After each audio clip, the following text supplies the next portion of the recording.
I was the last kid picked for the Xbox team at Troy's party. Then he let his brother Jacob try to intimidate me before his mom exposed him for bullying. When I confronted Troy about it, he grinned and said, "My mom actually set that up to catch him." I stayed silent. That was 10 years ago. Yesterday, I got a text from Troy asking me to hang out again. When I was 11, a kid named Troy gave me an invitation to his birthday party the next day. My face went pale. Troy was the guy everybody wanted to be friends with, while I was the loner who had panic attacks when called on by the teacher. "Look," he said, "my mom is making me invite you because she feels bad that nobody ever invites you to stuff." I felt humiliated, but I also hadn't been to a birthday since 2nd grade, so I said I'd be there. Troy mumbled something about pizza and video games, but what he didn't mention was that his older brother Jacob would be there. Jacob was 13 and was known for hardcore bullying uncool kids. I went home and tried on every shirt I owned, which wasn't many. Practiced conversations in the mirror. My mom was practically glowing when I told her about the invitation. She immediately went out and bought a gift card, wrapped it in paper that wasn't too babyish but wasn't trying too hard either. I googled how to be cool at parties and memorized the top 10 tips. Don't talk too much, laugh at jokes, don't be the first or last to leave. I even practiced my laugh to make sure it didn't sound too eager or too fake. The next day, Troy's mom answered the door with this huge smile. "You must be Ben. I'm so glad you could make it." She actually seemed genuine, which made it worse somehow. She turned to Troy and said, loud enough for everyone to hear, "Make sure you include him in everything, okay, honey?" The other kids looked at me like I was a math problem they had to solve. The party started exactly how you'd expect. When they picked teams for Xbox, Troy said, "Ben's on my team," while his mom watched from the doorway. When I managed to get a kill in Call of Duty, Troy practically shouted, "Great job, Ben," like I'd just cured cancer. The other kids cheered too, but one of them rolled his eyes when he thought I wasn't looking. During pool time, I did a cannonball that actually was pretty good. The kids laughed and clapped, but I heard Jake whisper to Connor, "We have to be nice, remember?"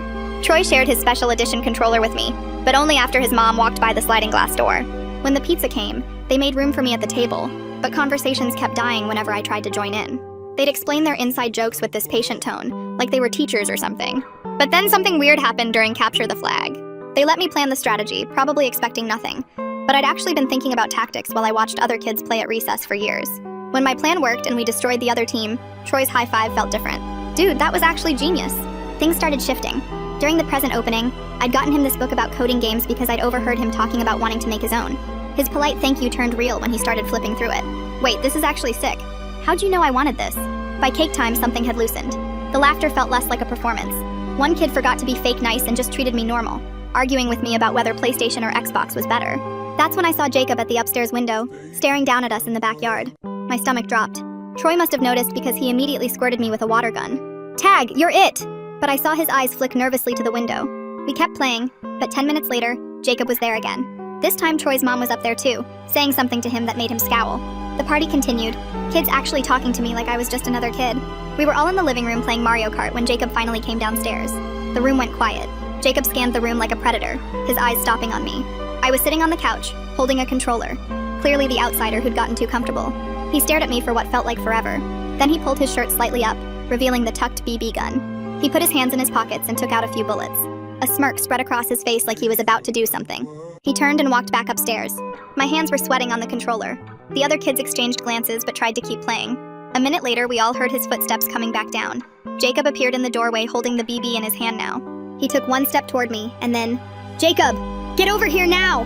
Troy's mom's voice cut through everything like a knife. She appeared behind him and grabbed his ear, actually grabbed it, and started dragging him toward the back door. Through the window, we could see her absolutely laying into him. His face went from smug to shocked to embarrassed in about 3 seconds.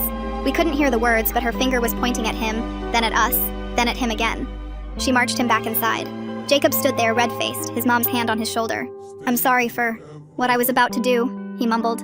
"He won't be bothering you boys again," she announced. "Have fun." She gave Jacob one last glare before he stomped upstairs. The room exploded back to life. "Dude, did you see his face?" someone said. Troy looked at me and grinned. "My mom actually set that up." She'd heard complaints about him being a bully and knew he'd try something. She wanted to catch him in the act. The rest of the party was amazing. I had completely forgotten about how this invite was never genuine, and for those last remaining hours, it actually felt like I had real friends. When Connor's mom came to pick him up, he actually said, "See you Monday, Ben," like it was normal. By the time my mom came, I'd exchanged gamer tags with 3 kids. Troy even said something about hanging out next weekend. I left with this feeling I couldn't describe, like something had shifted in the universe. But then I came back to school on Monday. Troy wasn't there, but the other kids were. "Dude, did you hear about Troy?" "What? Happened when you tried to hide an injury from your parents?" "When I was 9 and scraped my knee falling off my skateboard?" My father made me lie on the kitchen table while he carved the wound deeper with a scalpel, because he believed shallow injuries would keep recurring unless you completed them. Dad had this twisted theory that the body remembered unfinished injuries and would recreate them over and over until they reached their intended depth.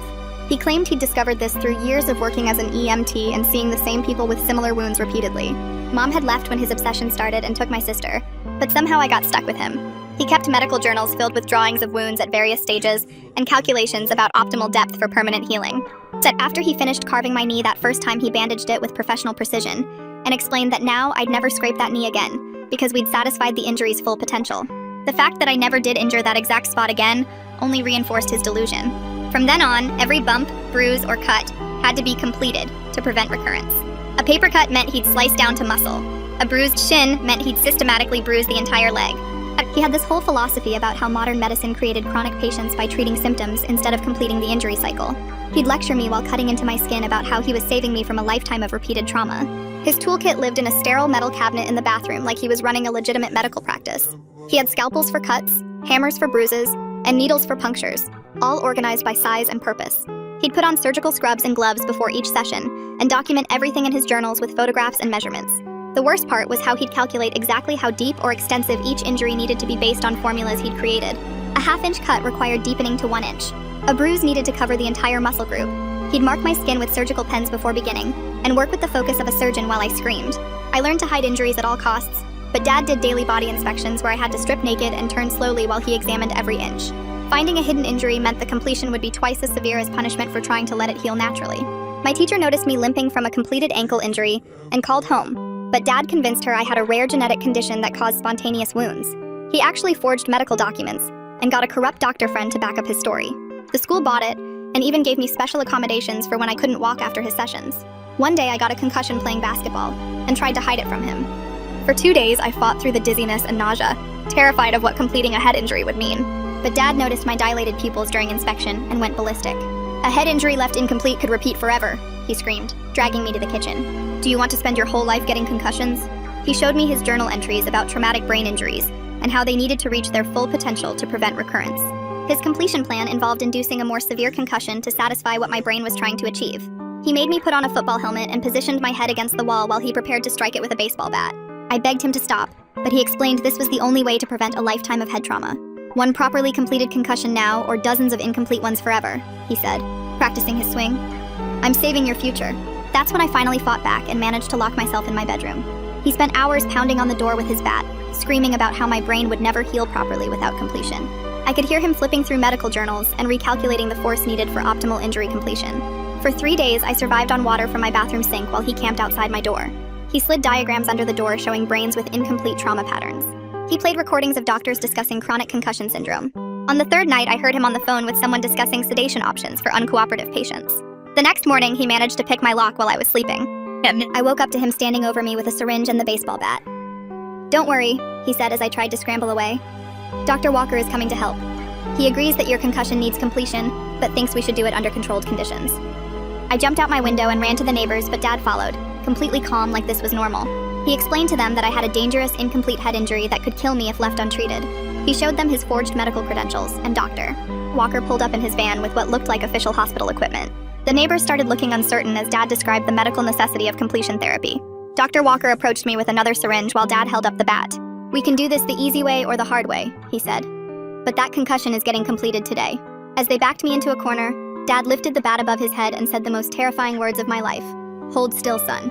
I calculated exactly where to hit to complete the injury without killing you. Probably." The neighbors took a step back when they saw the bat raised, but their 12-year-old daughter had her phone out recording everything from their upstairs window.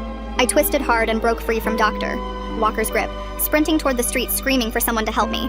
A mail truck screeched to a stop right in front of me, and the driver, this older guy with military tattoos on his arms, jumped out and put himself between me and Dad. Except Tom the mail carrier had his phone out calling 911 while using his truck to block Dad from getting to me. Dad stayed completely calm and started explaining to the neighbors gathering on their lawns about my dangerous, untreated concussion that could kill me without immediate medical intervention. Dr. Walker pulled out official-looking papers and showed them around, talking about chronic injury recurrence syndrome and how I needed emergency treatment. Some of the neighbors started nodding and looking at me with concern instead of Dad with suspicion. The police showed up 8 minutes later and found me clinging to Tom's arm while Dad stood there in his scrubs looking professional and concerned. Dad handed the officers his forged medical documents showing I had this rare genetic condition that caused spontaneous wounds and required completion therapy to prevent recurrence. The officers looked confused when Dr. Walker confirmed everything Dad said and showed his own medical license and credentials. I pulled up my shirt right there on the lawn and showed them the dozens of scars covering my chest and back, each one measured and straight like they'd been done with surgical precision. The officers' faces changed immediately when they saw the pattern of cuts at different stages of healing. Dad insisted I'd done them to myself because of my condition, but the neighbor's daughter ran over with her phone showing the video of Dad threatening me with the bat while Dr. Walker prepared the syringe. The officers separated me from Dad and Dr. Walker immediately and called an ambulance while more police cars arrived. At the hospital, I sat in this small examination room, jumping every time a nurse or doctor came near me with any kind of medical instrument. The nurse Patricia moved real slow and explained everything before she touched me, checking my concussion symptoms and taking pictures of every scar on my body. I kept asking if Dad could get into the hospital and find me, but Patricia promised security knew not to let him near the pediatric ward. Detective Sarah Moore from Child Protective Services showed up with a camera and started documenting each scar while I explained what original injury Dad had been completing.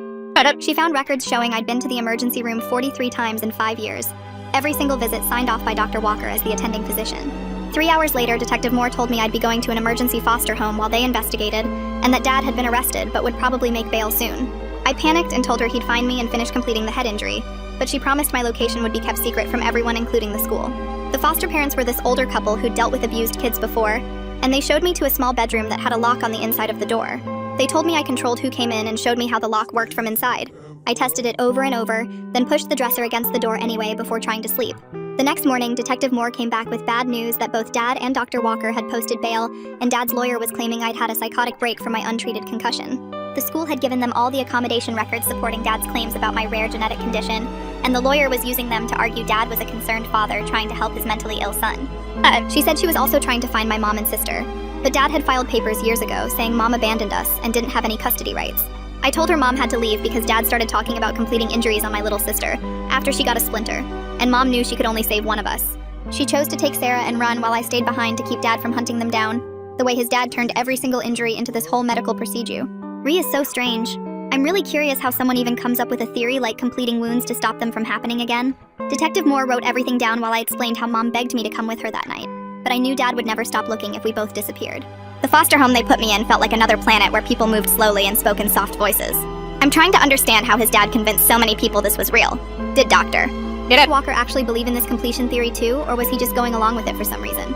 Every car that drove past the window made me jump because I kept thinking it was Dad coming to take me back.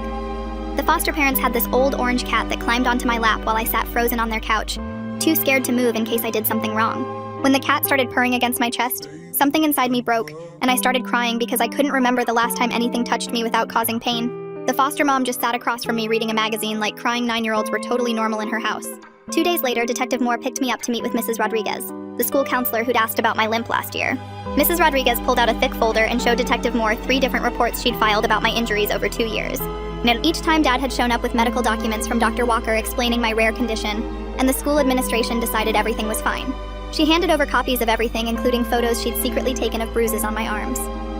That same afternoon, Dad's lawyer filed emergency papers saying I needed immediate medical care for my concussion, and foster care was endangering my life. The hearing got scheduled for the next morning, and Detective Moore spent all night at the foster home making phone calls and gathering documents while I paced my room, unable to sleep. At the courthouse the next morning, I saw Dad for the first time since I jumped out my window. He wore his best suit and looked exactly like a worried father should look, standing with his lawyer and Dr. Walker near the metal detectors. When we made eye contact, he mouthed the word incomplete at me, and I started hyperventilating so bad the foster parents had to shield me with their bodies, while Detective Moore called for security. During the emergency hearing, Dad's lawyer showed the judge medical journals about something called completion therapy, and had 3 other parents testify over the phone about how Dad had helped their kids. Judge Freeman kept frowning at the papers but seemed worried about the concussion thing, and ordered an independent medical evaluation before he'd make any custody decisions. They sent me to Dr. Torres, this child psychiatrist who spent 3 hours asking me questions and taking notes about every scar on my body. I ended up explaining Dad's whole system to her, showing her how I knew exactly which blood vessels to avoid when cutting, and how to calculate wound depth based on muscle density. She looked more and more upset as I described Dad's treatments like I was giving a medical presentation because that's the only way I knew how to talk about it. 3 days later, they enrolled me in a new school under a fake name while the investigation continued. The other kids kept asking why I wouldn't play dodgeball, or why I freaked out when I got a paper cut during art class. The school nurse had to help me calm down when I saw the blood, and started calculating how deep Dad would make the completion cut. She gave me band-aids and let me sit in her office until my hands stopped shaking. Detective Moore called that week saying she'd found out Dr. Walker had lost his medical license 5 years ago in Texas for unauthorized human experimentation. She'd also tracked down 3 families who'd filed complaints against him before suddenly moving out of state. She said we couldn't use it in family court yet, but it opened up a whole criminal investigation. The foster parents drove me to a pediatric specialist who took x-rays of my whole body to document the old injuries. The images showed fractures in my ribs and arms that had been deliberately rebroken multiple times instead of being allowed to heal properly. The radiologist got so upset looking at the films that she called the police herself to make sure everything got officially recorded. A week later at my foster home, I scraped my elbow on the sidewalk and immediately started shaking. The foster mom found me trying to hide in the bathroom with paper towels pressed against it. She didn't force me to show her, but just sat on the floor outside talking about how she understood being scared of getting help. After an hour, I finally opened the door and let her look at it. She showed me the antibiotic ointment tube before opening it and explained exactly what she was doing. When she finished putting on the Band-Aid without trying to make the scrape worse, I actually started crying. That night they made mac and cheese because I'd mentioned it was my favorite, and for the first time I took the dresser away from my bedroom door. I still locked it, but at least I could get out faster if I needed to. Detective called the next morning saying she'd found something important about my mom. She drove over and sat with me in the living room holding a folder full of papers. She'd tracked down my mother Karen living in California with my sister through old court records. Mom had been fighting for custody for 2 years, but Dad used his medical connections to get her declared mentally unstable. Detective showed me copies of psychiatric evaluations that Dr. Walker had signed claiming Mom had dangerous delusions about Dad hurting me. The report said she'd abandoned her children due to paranoid fantasies about medical abuse that never happened. Mom had already boarded a plane to Portland with boxes of her own evidence after Detective called her. 3 days later, Detective drove me to the CPS office to meet her. I barely recognized the woman waiting in the conference room, even though she looked exactly like my sister. She stood up when I walked in, but I backed against the wall when she moved toward me. She stopped and just stood there crying while Detective explained I might need time. Mom pulled out old photos of us before she left. Pictures of me at 5 years old without any scars, smiling and playing at the beach. Then she showed recent photos my sister had drawn of what she remembered about me. My sister joined on video call from California and immediately started sobbing when she saw my face. She kept saying she was sorry they left me behind and asking if I remembered teaching her to ride a bike. I didn't remember much about either of them, but seeing my sister cry made something hurt in my chest. The next day, Dad's lawyer filed emergency paperwork claiming Mom was trying to profit from a custody battle. He submitted documents showing Mom had a history of mental illness and had voluntarily abandoned her children. The papers included signed statements from 3 different psychiatrists saying she was delusional. Mom's lawyer proved all 3 psychiatrists worked at facilities where Dr. Walker had privileges. She showed the judge phone records of Dr. Walker calling each doctor the day before they wrote their evaluations. The lawyer also found that Dad had been paying Dr. Walker $5,000 a month for consultation services. 2 weeks passed before Dr. Amanda Torres finished her evaluation and testified in court. She told the judge I had complex PTSD from years of medical child abuse. She explained that completion therapy had no scientific basis and was just torture disguised as medicine. She'd reviewed Dad's journals and said his theories showed clear signs of delusional thinking. The judge ordered me to stay in foster care while the criminal trial proceeded. That same week, Dad hired a private investigator who started following Detective's car. The investigator got caught taking pictures outside my school with a telephoto lens. The principal called the police and they arrested him for stalking a minor. He admitted Dad paid him to find where I was living so he could monitor my medical condition. Detective moved me to a new foster home that night for safety. I spent the first 3 days with my dresser and bed pushed against the door again. The new foster family had another kid named Marcus, who was 16 and had been removed from his home 2 years earlier. He sat outside my door the 3rd night and told me through the wood about his stepdad who used to beat him. He explained how he learned that not all adults wanted to hurt him, and that being scared was normal. He said it took him 6 months before he could sleep without barricading his door. After an hour of listening to his story, I opened the door just enough to see his face. He was sitting cross-legged in the hallway with old scars on his arms that looked like mine. 3 days later, I started seeing a specialist who worked with kids who'd been through medical abuse. She spread actual medical journals across her desk, showing me real science about wound healing. Every single thing Dad had taught me about completion therapy was completely made up. She showed me studies proving that deepening wounds caused more scarring, not less. She explained that bodies healed naturally without needing to complete anything. I kept arguing with her because accepting it meant all those years of pain were for nothing. During the supervised visitation hearing 2 weeks later, Dad brought 3 sets of parents to testify. They all claimed his treatments had helped their children avoid chronic injuries. One mother said Dad's completion therapy had cured her son's recurring bruises. Detective recognized the family's name from Dr. Walker's old complaint files at the medical board. Under cross-examination, the mother kept looking at Dad before answering questions. When the lawyer asked if she'd been paid to testify, she started crying. She admitted Dad had offered to pay off their $30,000 medical debt if they supported him. The other 2 families quickly left the courtroom when they heard that. How did Mrs. Rodriguez keep taking those photos for 2 whole years without anyone catching her? The way she secretly collected all that proof while Dad kept showing fake papers makes me wonder what else teachers notice but can't prove. Mom's lawyer then presented phone records showing Dad had called my maternal grandparents 47 times with threats. The foster mom just sitting there reading while this kid cried makes me wonder if she'd seen so many hurt children that she knew exactly when to give them space versus when to step in and help them. He'd told them he'd have them arrested if they tried to contact me. The lawyer showed emails where Dad described exactly how he'd isolated me from everyone who might help. He'd switched me from public school to homeschooling after teachers asked questions. He'd told neighbors I had a rare disease that made me injury-prone. He'd created an entire paper trail of fake medical conditions to explain away the evidence of abuse.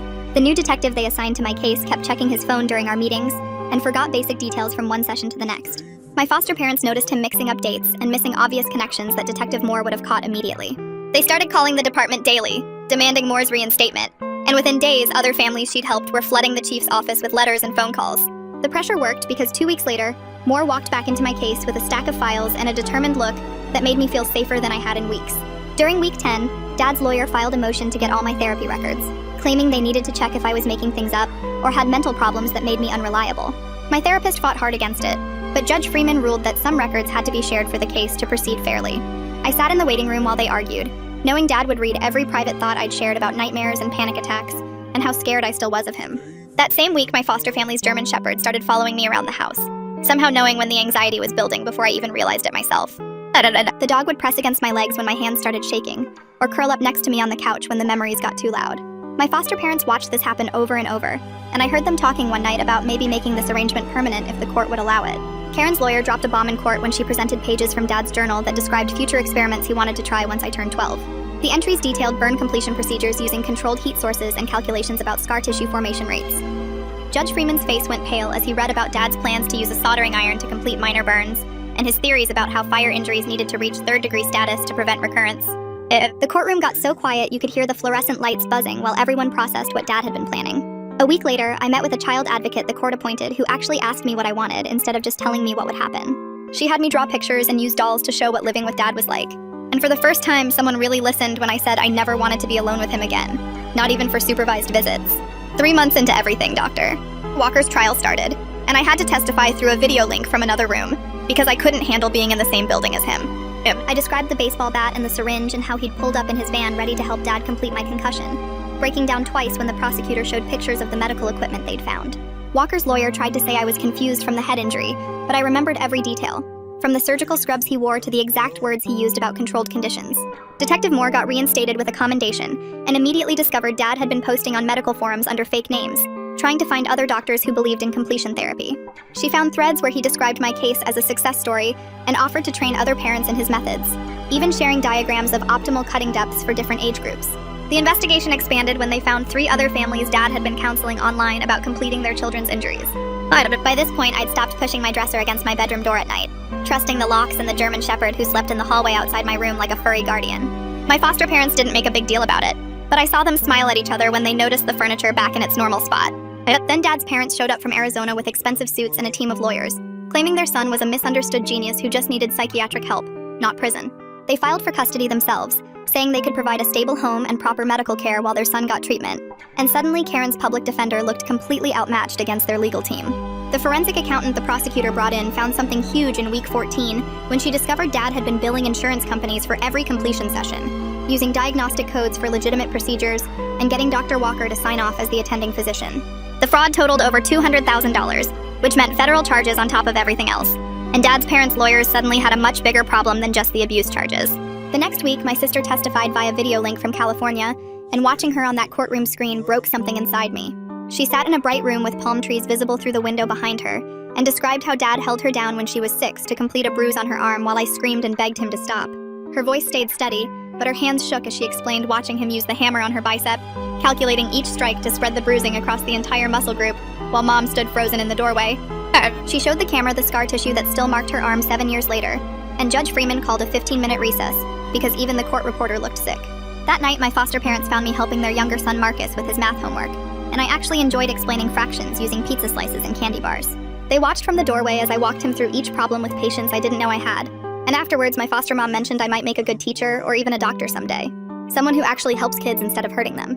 The thought stuck with me all night as I imagined using everything Dad taught me backwards, healing instead of completing. And for the first time, I pictured a future beyond just surviving. 3 days later, the prosecutor offered Dad a deal where he'd admit guilt and give up parental rights for only 5 years in prison. But Dad refused immediately. His own lawyers looked frustrated as he went on about how history would vindicate completion therapy and future generations would see him as a pioneer in preventative medicine. He actually tried to submit his journals as evidence of scientific research until his lawyer physically took them away from him. Then everything went crazy in month 4 when Dad's mother showed up at my school demanding to see her grandson. The principal tried to explain about the protection order, but she kept screaming about grandmother rights until they had to lock down the entire building. I heard her voice from my classroom as she pounded on the main doors and my body just shut down completely. They found me unconscious under my desk, and the ambulance ride became a blur of oxygen masks and concerned faces, while my foster parents followed behind. The hospital kept me overnight for observation, and Detective Moore added the protection order violation to the criminal charges against my grandmother. Meanwhile, Sarah tracked down a man named Robert, who'd been one of Dr. Walker's first experiments 20 years ago. Robert drove up from Eugene with medical records showing the nerve damage from childhood completions that still caused him daily pain. He agreed to testify about the long-term effects and showed Sarah photographs of scars covering his legs, where Walker had completed minor scrapes with surgical precision. His testimony would prove this wasn't just about Dad, but a pattern of abuse Walker had been perfecting for decades. Dr. Gutierrez introduced art therapy during our next session and handed me crayons like I was 5, but I didn't care. For an hour, I just drew, and when she asked what I'd made, I realized it was a house with a garden and a fence and no medical equipment anywhere. My foster parents framed it on the refrigerator next to Marcus's spelling test, and every time I passed it, I felt something loosening in my chest. During the custody hearing, Dad suddenly stood up and looked right at me despite his lawyer grabbing his arm. "I only wanted to perfect you," he said before security pulled him back down. I froze in my seat, unable to move or breathe, while Judge Freeman cited the outburst as proof Dad couldn't recognize the harm he'd caused. Mom underwent her psychological evaluation in week 18, and the evaluator confirmed she posed no danger despite the trauma from years of Dad's abuse. She admitted needing therapy herself to deal with the guilt of leaving me behind, and the evaluator noted her genuine remorse and commitment to healing. The report recommended supervised visits building toward eventual custody, which felt both exciting and terrifying. Then Dr. Walker got convicted on 15 counts including fraud, assault, and practicing medicine without proper oversight. The judge sentenced him to 15 years, but offered possibility of parole if he testified against Dad, which he accepted immediately. His testimony revealed Dad had been writing a book called Completion Therapy, A Parent's Guide, and had connected with other parents online about training them in his methods. 47 phone calls to the grandparents. How did he find time between? And all those completion sessions?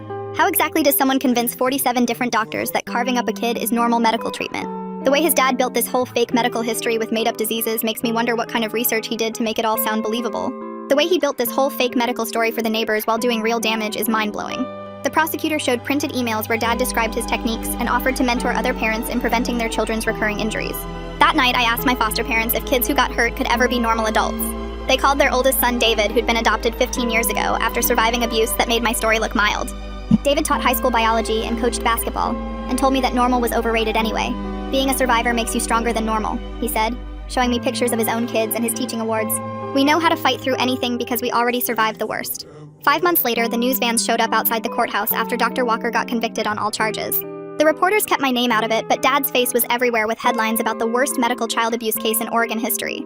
Letters started arriving at my foster home from people who'd survived their own abuse, telling me I was brave and sending drawings and cards. The social worker brought boxes of mail, and we spent afternoons reading messages from strangers who understood what it felt like to have parents who hurt you. Dad's parents suddenly appeared on TV claiming their son was a misunderstood genius whose theories would revolutionize medicine someday. They hired some fancy PR firm and launched a website called Understanding Completion Therapy, with Dad's journals edited to sound scientific instead of crazy. Detective Moore called me into the FBI field office downtown where agents were tracking down everyone who visited the site. They found 3 other families asking about the therapy for their kids and had to send emergency welfare checks to make sure no one else was getting hurt. The federal prosecutor explained they were investigating my grandparents for funding what might be considered promoting child abuse across state lines. I started group therapy with 5 other kids who'd been through medical abuse, though I was the youngest by 3 years. The older kids talked about surgeries they didn't need and medications that made them sick while their parents collected sympathy and attention. One girl named Sarah had 37 unnecessary operations before someone finally believed her that she wasn't really sick. We drew pictures of our scars and talked about how weird it felt when people treated injuries like normal accidents instead of analyzing them. The therapist kept writing notes about how I helped the older kids understand their own trauma by explaining Dad's theories in simple terms. Karen finally got approved for unsupervised visits after 6 months of supervised ones. We met at the park with the duck pond and she brought bread to feed them like we used to when I was little. Neither of us talked about the case or Dad or anything heavy. We just threw bread and watched the ducks fight over it. Then I tripped on the playground and scraped my knee pretty bad on the concrete. Karen just cleaned it with a wet wipe and put on a regular Band-Aid from her purse. We both started crying watching that Band-Aid stay in place without anyone talking about completing anything. She held me while we sat on the bench and cried about a stupid scraped knee that would heal normally. 3 weeks later, Dad's criminal trial started with the prosecutor warning the jury they'd see evidence of systematic torture disguised as medical treatment. She showed them photos of my scars and explained how each one came from Dad completing minor injuries. Dad's lawyer argued he had delusional disorder and needed psychiatric help, not prison. He claimed Dad genuinely believed he was helping me and couldn't understand his actions were harmful. The jury looked sick when the prosecutor showed them the metal cabinet full of surgical tools Dad used on me. My foster parents officially filed adoption papers, saying they wanted to keep me permanently if Karen couldn't get full custody back. They also offered to support any arrangement that would work for everyone. Maybe keeping me in foster care while Karen got stable or doing some kind of open adoption. Karen actually seemed relieved to have options that didn't require choosing between all or nothing. She met with my foster parents at a coffee shop, and they worked out a plan where I'd stay with them, but Karen would get regular visits building up to weekends. The prosecutor presented Dad's journals as evidence, and had a medical expert translate his clinical language into plain English. When Dad wrote patient exhibited therapeutic vocalization, the expert explained it meant I was screaming in pain. The journal entry about achieving optimal depth penetration for permanent injury resolution meant he cut me down to the bone. The jury looked horrified as the expert went through entry after entry, showing how Dad documented torturing me like it was legitimate research. I went back to regular school part-time using my real name instead of the fake one from witness protection. The other kids didn't know anything about my case since the media never used my name. At recess, I flinched when kids played rough, but slowly learned the difference between normal playground stuff and actual danger. My teacher knew my history and watched carefully, but let me figure things out myself. When I fell playing basketball and got a bloody nose, she just gave me tissues and ice like any other kid. Dad took the stand in his own defense and calmly explained completion therapy like he was teaching medical students. He brought charts showing injury patterns and healing cycles, pointing at diagrams while describing how modern medicine failed patients by not completing wounds. When the prosecutor asked if he understood he'd hurt me, he said pain was necessary for proper healing. He called me his greatest success story, proof that completion therapy worked because I'd never re-injured the same spots he'd completed. The prosecutor asked how many other children he'd tested this on. Dad said I was the only official subject, but he'd been documenting everything since I was 3 years old, earlier than anyone knew. He'd been completing my injuries for 6 years, not 3. He pulled out a flash drive and said it contained thousands of photos and videos of every session. The prosecutor entered it all into evidence while the jury watched her scroll through hundreds of images of me at different ages, crying while Dad cut into me. The next day, Karen took the stand and I watched my mom for the first time in years as she gripped the wooden rail with white knuckles. She started by explaining how Dad's behavior began with small things like making me hold ice on bruises longer than normal. Within months, he was using medical tools on minor scrapes while she begged him to stop. She described finding me unconscious in the bathroom after he'd completed a head bump by hitting me with a textbook. Her voice cracked when she told the jury about Dad threatening to complete my sister's broken finger if she called 911. The prosecutor showed photos of me at age 5 with surgical marks on my arms that Karen had secretly documented. She admitted leaving me behind was the hardest choice of her life, but Dad had convinced the courts she was unstable. That night, I sat with my foster parents watching the news coverage while they helped me understand that Dad was sick in a way that made him dangerous. They explained mental illness doesn't excuse hurting people, but it helps explain why someone might think they're helping when they're actually causing harm. I kept feeling sorry for him, even though my hands shook whenever his face appeared on screen.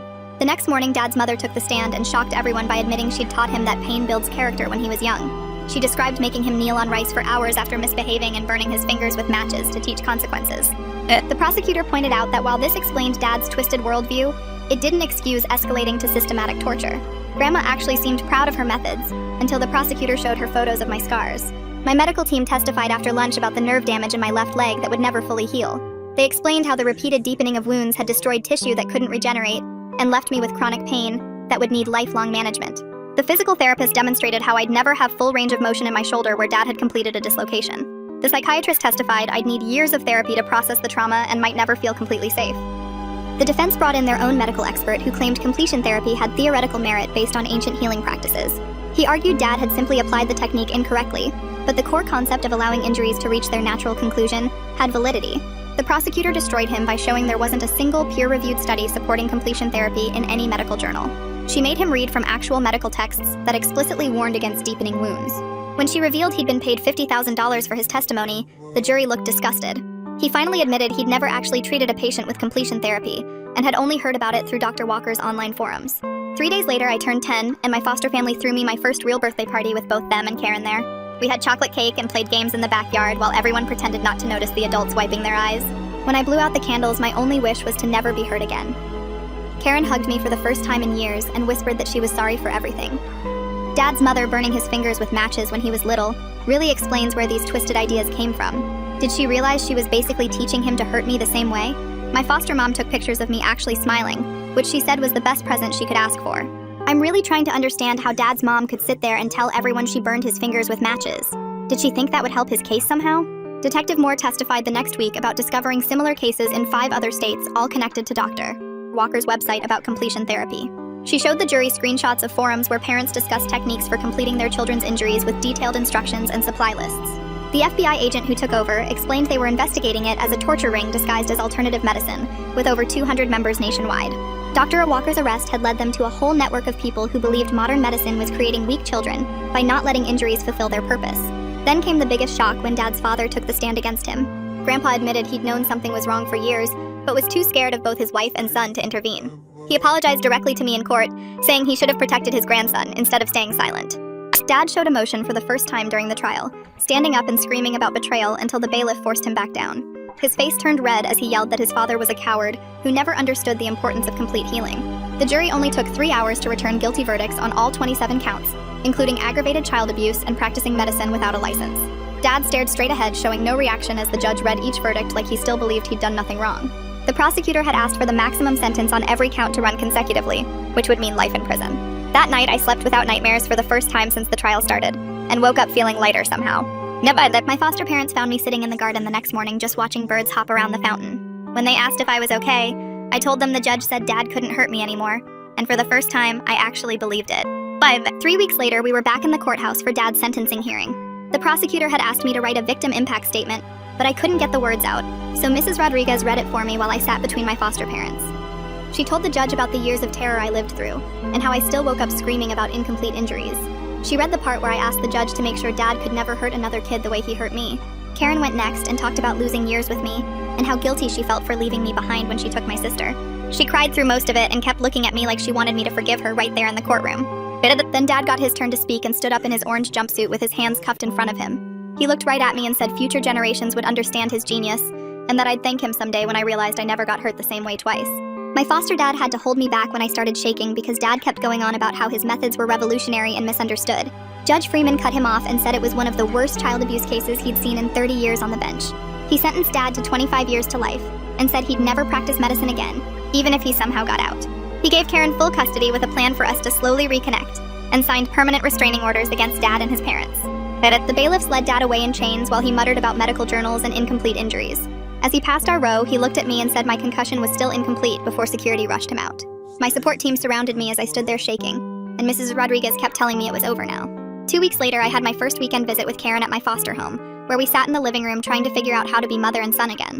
My foster parents worked with her to make sure I felt safe, and Karen understood that I had 2 families now. A month after that, Dad's parents tried to get visitation rights through their lawyer, but Judge Freeman shut them down immediately. He said they'd enabled their son's abuse and warned them that any more contact attempts would mean criminal charges. Around that time, I started horseback riding therapy at a stable outside Portland, where the owner had survived her own childhood trauma. She taught me that healing wasn't a straight line, and some days would be harder than others, which helped when the nightmares came back. Detective Moore visited 8 months after everything started to tell me the FBI had shut down the entire completion therapy network. They'd arrested 12 parents across 6 states who'd been following Dad's methods on their own kids. She said I was a hero, but I told her I was just a kid who survived what I had to survive. Then news came that Dad had been attacked in prison by other inmates who found out what he'd done to me. He survived but needed surgery, which seemed ironic considering his theories about completing injuries. I didn't know how to feel about it because part of me didn't want him hurt, but another part felt this dark satisfaction. Karen arranged for family therapy so me and my sister could finally talk about everything that happened. My sister admitted she was mad at Mom for leaving me behind, while I admitted I was mad at her for being the one who got saved. The therapist helped us understand that we'd all been trapped in an impossible situation that wasn't any of our fault. After weeks of talking about where I should live, I finally told the judge I wanted to stay with my foster family during school and visit Karen and my sister on breaks. The judge signed the papers right there in his office while Karen hugged me and my foster mom smiled. 3 months later, my scars started looking less angry and red after the new doctor gave me special cream to put on them twice a day. The doctor showed me pictures of other kids who had scars and explained they weren't something to hide anymore. I rolled up my sleeves at school for the first time in forever, and nobody even stared at them. Mrs. Rodriguez asked if I wanted to talk to the younger kids about staying safe, and I stood in front of the 3rd grade class with my hands shaking. I told them if any adult hurt them and said it was medicine or for their own good, they should tell someone right away. The kids asked questions, and one girl came up after and whispered that her uncle did weird stuff to her, so I walked her straight to Mrs. Rodriguez. That summer, my foster family drove us all to this campground where Karen and my sister met us with their tent. We roasted hot dogs and made s'mores, and nobody talked about court or therapy or anything heavy. My foster brother taught my sister how to fish while I helped set up the tents.